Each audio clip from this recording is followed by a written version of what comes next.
Welcome! In this explainer, we are going to dive into a really fascinating question. Is our constant chase for happiness actually a trap? We're going to explore why that feel-good rush you get seems designed to just, well, disappear.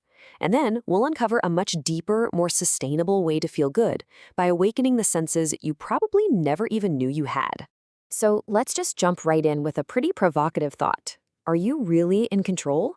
Or are you more like a puppet on a string, constantly being pulled around by the chemical reactions firing off inside your own head? It's a startling idea for sure, but it gets right to the heart of what we call chemical happiness. All right, let's get into our first section here, the happiness trap. You see, this whole idea frames our modern search for good feelings not as some kind of noble quest, but more like a biological setup that we're all caught in.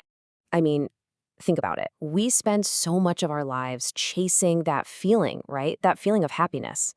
But here's the twist. From a purely biological standpoint, that feeling isn't meant to be a permanent state. It's just a temporary little neurochemical spike. And well, what goes up must come down, which leaves us right back where we started, looking for that next hit. Okay, so what's really interesting is when you look at the machinery behind it all. Here are the four main chemicals that basically create our positive emotions.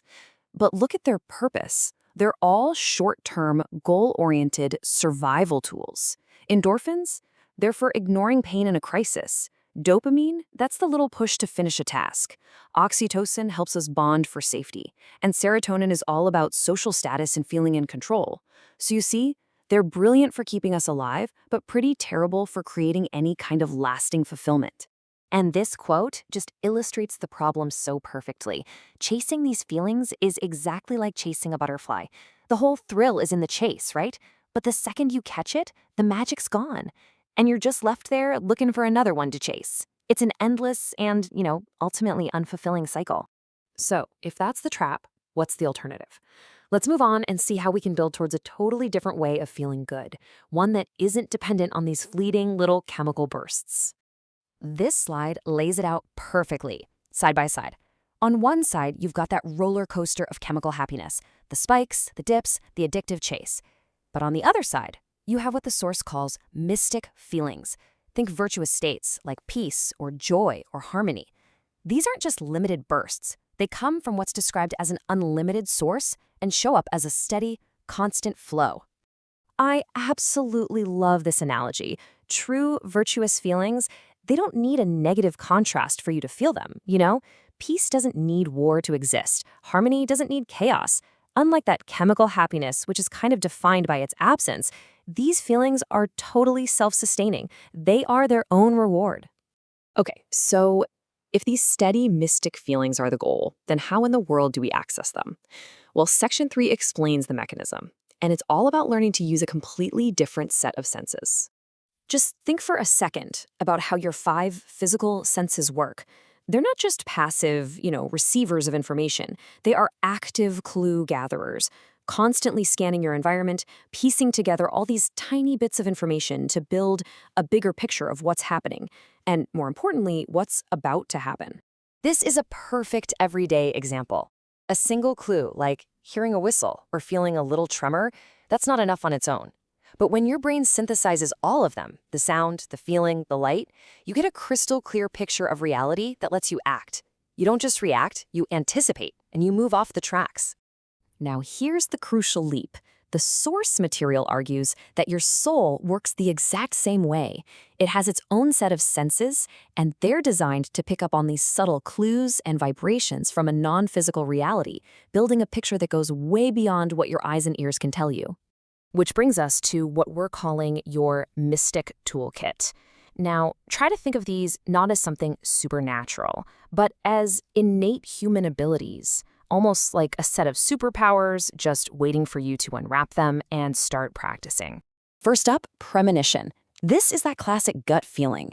It's when you suddenly feel like you shouldn't get on a certain bus, or you get that strange sense of unease right before the phone rings with bad news. It's an emotional signal, giving you a hint about a likely future, and it's coming from somewhere beyond what you can physically perceive. Next in the toolkit is telepathy, and this isn't necessarily about reading minds like in the movies. It's more like that uncanny moment when you and a friend say the exact same thing at once, or when you can just feel a loved one's sadness from across the room without a single word being spoken. It's a direct, non-verbal exchange of energy. Then we have insight. This isn't about logic or working through a problem. It's that famous aha moment.